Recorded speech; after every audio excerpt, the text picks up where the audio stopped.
whataku ke a whio e tau tahe o tua o ka whio i o tau lutu tonga. Whatulau atu ki haa poto mo haa ina.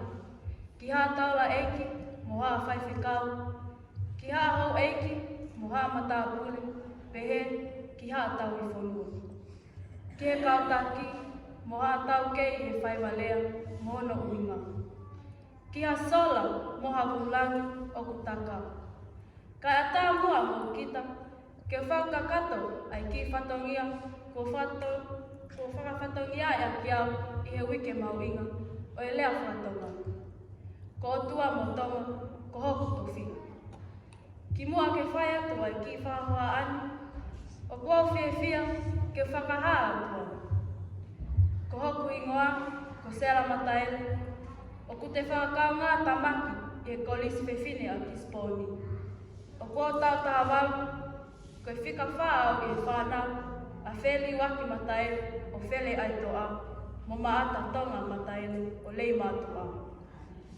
Koe whewhine no whonua i Aotearoa, ka e kai ngalo o tuku anga, koe tangata i whonua tau.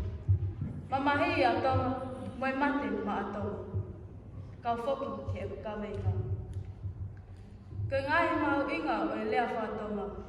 Ulua ki. Koe mahu inga o e lea whatonga. Koe whetu taki anga ia o ono ahu moe lolo tonga. Koe kuonga mua moe tau whangakui tolu, whaa moe nima. Koe lea pe eni nai whai e whetu taki o hoko ia.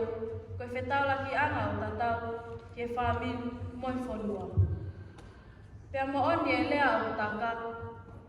A whakaamei. Koe teo ke mohe, koe lea whakatonga pe. Tau ahake, koe lea whakatonga pe. Koe ia pe, e whai ai e mahino aki, moe whetau laki. Ua, e ilo ai koe, koe tangata. E ilo ai koe, koe tonga. Iho ngawe, ai lea whakatonga.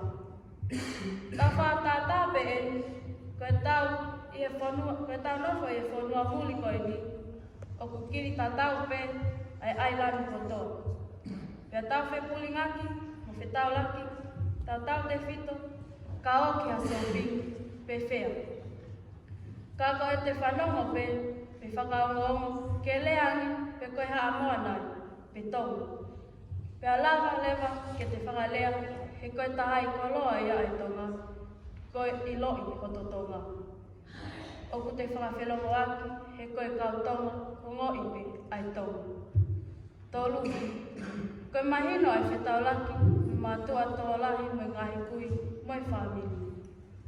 O tau whakamahuinga ai, e lea tonga, tau te whito kia te tau tolu, o whanaui i e whanua mulini, mok nau tolu, mok mau tolu, nei whanaui i tonga.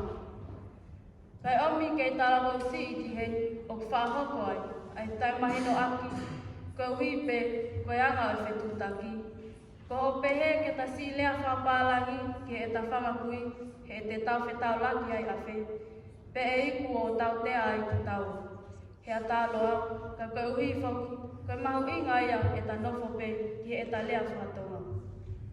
Wha, ko hota tuku anga, ke tau hipe, ai tau lea whatonga. Koe matai koloa ia, ke tupu a hange, koe wholofola. Lau nai e hai, o kulawa ke tau inga e kotoa, mahu inga maalie, ai koloa wholofola, i e lea pālangi. Kai oua pēnā lau e tohi mātolu whatonga, oua hau mālolo e ne uinga. Whonu ke lesi, mai mau tāpuaki, honu mui e toi tapu. Koe koloa mahu inga taha oeni, ia oi nofo, o tauno nofo ai. In conclusion, sino e mea kotoa, sino e mea ke tatokanga ki ai, koe lea whatonga o mahu inga lahi, teke iloa ai, wheohi ai, ke tau laki ai mo kakai, mo whamiri, pea moe mea te pū, o whetau laki, moe eiki. O whātu ke tā katoa i whaleni, tua o whātu.